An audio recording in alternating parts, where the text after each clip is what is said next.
এই যে আমাদের ঢেপা নদীর আজকে ব্লক উদ্বোধনের জন্য আমাদের মন্ত্রী চুলবুল পান্ডে চলে আসছেন। তবে আজকে চলেন স্যার উদ্বোধন করতে হবে আজকে আমাদের ঢেপা নদীতে।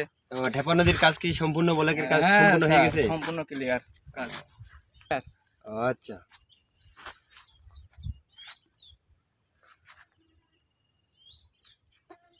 তালি ছাতি ফেললে তালি তালি হবে তালি। আমাদের মাননীয় মন্ত্রী সাহেবের সাথে আমি একটু কথা বলতে চাই। হ্যালো স্যার, হ্যাঁ এই যে ব্লকের যে কাজ হলো কত টাকা আপনার পকেটে ঢুকলো? এটা কম করে 30 কোটির মতন প্যাকেটে ঢুকছে আমার। এই দেখুন অর্ধেক ব্লকের কাজ এখনো বাকি আছে। দেখান তো আপনারা ক্যামেরাটা ঘুরে। এই যে আমাদের এই টাকাগুলো বরাদ্দের টাকাগুলো যে মেরে খেয়ে আপনি কি করবেন? আপনি কি এই টাকাটা গোপরে নিয়ে যেতে পারবেন? না, এই টাকা দিয়ে আমি অনেক কিছু অন্য কাজে লাগাই দিব আবার, বুঝছেন না? দেশের জনগণের টাকা এইভাবে মারে খালি এই কাজগুলো অবৈধভাবে নদী ভাঙন শুরু হয়ে যাবে।